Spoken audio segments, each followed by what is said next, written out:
جی mic کھولیں۔ National cricket کے فروغ کے لیے یہ بہت بڑی ایک میں سمجھتا ہوں کاوش بھی ہے اور بہت اچھا فیصلہ ہے سری لنکا کی گورنمنٹ کا اور ان کے کرکٹ بورڈ کا۔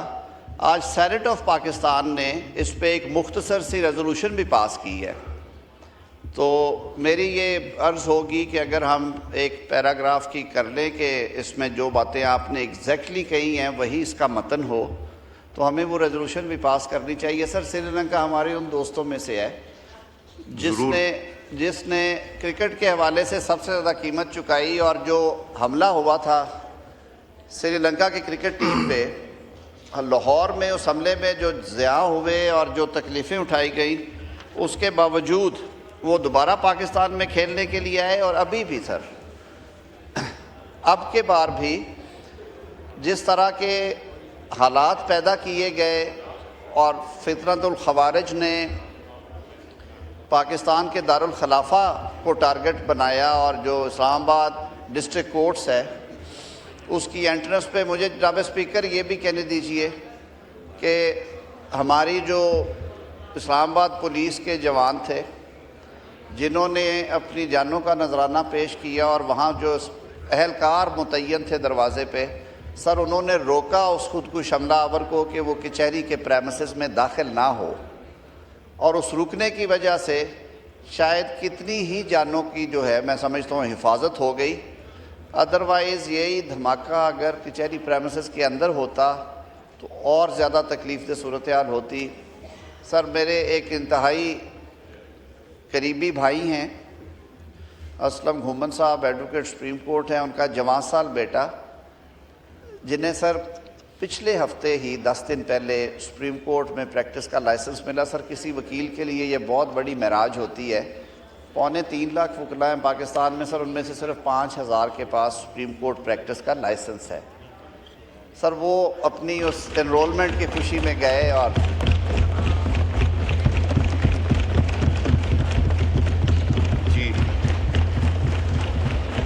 جی لا منسٹر صاحب۔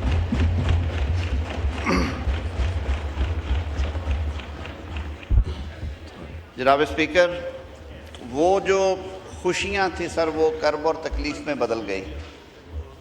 وہاں پہ سر جو دیگر لوگ شہید ہوئے ان میں میں خود گیا ہاسپٹل میں وقوع کے بعد، اور اپنے وکلاء جو زخمی وکلاء ہیں ان کی عیادت کی۔ وزیر اعظم صاحب نے مجھے ہدایت کی کہ آپ فوراً وہاں پہ پہنچیں۔ ڈاکٹر طارق فضل صاحب کیونکہ اسلام آباد سے ہیں، اگلے روز وہ بھی پھر متواتر جاتے رہے اور رابطے میں ان کے ساتھ۔ جناب اسپیکر، یہ دہشت گردوں کا نہ کوئی مذہب ہے، نہ دین ہے، نہ مشن ہے۔ سر، غریب لوگ بائکیا سروس پرووائڈ کرنے والے جو 800,000 روپیہ دن کا کما کے جاتے ہیں تو اپنے بچوں کو یا اپنے بوڑھے ماں باپ کی کفالت کرتے ہیں۔ سر، یہ جو چھوٹے موٹے وہاں پہ خوانچہ فروش ہیں، گاڑیاں صاف کرنے والے، سر یہ شہید ہوئے ہیں۔ وزیر اعظم صاحب نے اس پہ خصوصی ہدایت بھی کی ہے، اس کے لیے وہ ہمارا گورنمنٹ کی طرف سے پیکج کا بھی ہوگا۔ بار باڈی سے بھی پورے رابطے میں ہیں سر۔ جی تو دوسرا سر، آج وفاقی کابینہ کا اجلاس ہوا ہے سر تھوڑی دیر پہلے، تو اس میں جو ہماری کانسیکوینشل لیجسلیشن تھی اس کے بارے میں سر جو مناسب اجازت ہے وہ دی گئی ہے۔ اپروپریٹ جو سینکشنز ہوتی ہیں کابینہ نے انہیں منظور کیا ہے۔ سر، کل جو ایک تاریخ ساز ترمیم پاس کی گئی ہے 27ویں آئینی ترمیم، اس پہ ایک تو سارے ایوان کو مبارکباد پیش کرتے ہیں۔ صدر مملکت نے اسے اسینٹ کر دیا ہے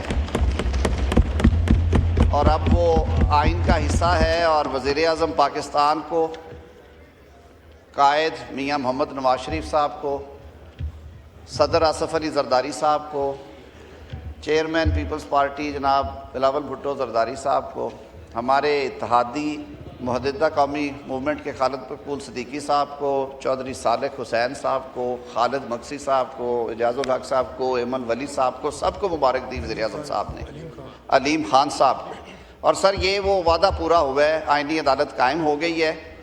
اب سر اس سے ساتھ ساتھ ہم نے آرٹیکل 243 میں بھی کچھ تبدیلیاں کی ہیں۔ فیلڈ مارشل کے عہدے کو اکنالج کرنا آئین میں، سر جو ماڈرن وارفیئر ہے اس کو سامنے رکھتے ہوئے چیف آف آرمی سٹاف اب چیف آف ڈیفنس فورسز ہوں گے، CDF جسے ہم مخفف میں کہتے ہیں. سر ان کے عہدوں پہ اب جو تعیناتیاں ہونی ہیں اس کے بارے میں سر 3 قوانین کی سمری جو ہے وہ آئی تھی وزارت دفاع کی طرف سے، خواجہ آصف صاحب نے پیش کی، وفاقی وزیر دفاع نے، جسے کیبنٹ نے اپروو کیا ہے. اور ایک جو آئینی عدالت سر قائم کی گئی ہے اس کے حوالے سے جو پریکٹس اینڈ پروسیجر ایکٹ ہے سر، اس میں کچھ ترامیم تھی کیونکہ پہلے بینچز تھے اب عدالت ہے، تو وہ سر وہ مسودہ بھی منظور کیا. اس کو ہم نے پارلیمانی افیئرز نے یہ ریکویسٹ دی تھی کہ کیونکہ سر 2 ہفتے سے ہم سیشن میں ہیں تو میری یہ استدعا ہے کہ آپ اگر سیکریٹریٹ کو ہدایت کریں. جی ٹھیک ہے. سپلیمنٹری ایجنڈا کی اجازت ہو گئی تھی سر، وہ پلیس کر دیا جائے تاکہ ایوان کے سامنے اس کے خد و خال بیان کرے اور سر وہ پیسج کے لیے جی پیش کیا جائے. کر دیں. جی پلیس کر دیں.